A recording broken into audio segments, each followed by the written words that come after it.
সে কোনোদিন সমাজের সামনে মাথা উঁচু করে বাঁচতে পারবে না। সে চারটে মানুষের সামনে কতদিন সে মাথা উঁচু করে কথা বলতে পারবে না। সে নিজ বাড়িতে, সে বাজারে, ঘাটে, সব জায়গায় অপমানিত হয়ে গেল।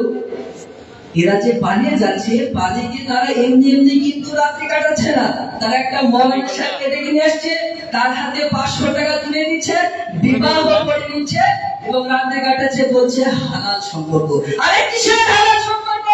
যদি এর মধ্যে মতভেদ আছে, ইমাম শাফিঈ রাহমাতুল্লাহ আলাইহি নিকটে বলা হয়েছে যে একটা মেয়ে তার পিতা মাতার গার্জিয়ানের অভিভাবকের বিনা অনুমতিতে তার বিবাহ হতে পারে না। তাহলে তুমি যে রাতে ওই ঘরে একটা মেয়েকে তুলে নিয়ে আসছে, একটা মৌলানা সাহেবকে ডেকে নিয়ে আসে, তার হাতে মাত্র 500 টাকা তুলে দিয়ে বিবাহ করে নিয়ে রাত্রি কাটাচ্ছ এবং বলছো হারাম সম্পর্ক, এটা হারাম সম্পর্ক, হারাম সম্পর্ক, হারাম সম্পর্ক। প্রতিদিন তার সঙ্গে তুমি জেনা করছো, প্রতিদিন তার সঙ্গে ব্যভিচার করছো, প্রতিদিন তার সঙ্গে তুমি কুকর্ম কাজ করছো।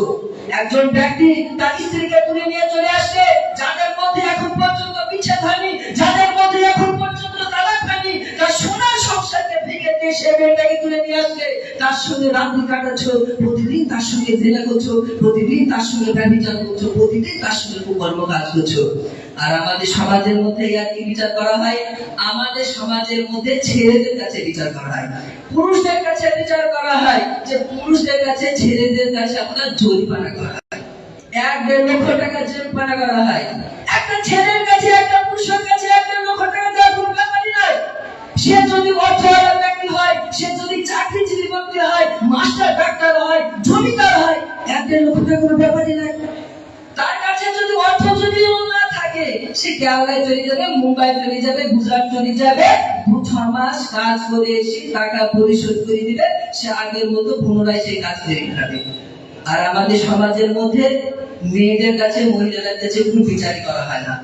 বলা হয় যে তার তো সম্মান চলে গেল, তার তো ইজ্জত চলে গেল। আরে কিসের সম্মান, তার কিসের ইজ্জত? সে মেয়েটার সম্মান নেই বলে, তার ইজ্জত নেই বলে সে এই নোংরা কাজে লিপ্ত হতে পেরেছে। আর যদি ইসলাম শরিয়া অনুযায়ী, ইসলামের কানুন অনুযায়ী বিচার করা হতো, আজ আমরা বুঝে নিতাম যে এটা কত বড় একটা মারাত্মক কাজ, কত বড় একটা গুনাহ কাজ, কত বড় শাস্তি। আপনার কি জানা আছে ইসলাম শরিয়া অনুযায়ী কি বিচার?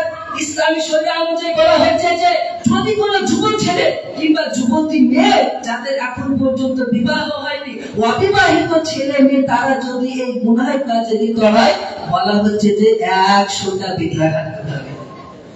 পেটে চালুকে তাদেরকে 100টা মারতে হবে, শরীরে যত শক্তি আছে শক্তি দিয়ে মারতে হবে, মারতে মারতে মৃত্যুর কাছে পর্যন্ত যদি চলে যায় তবুও থামা হবে।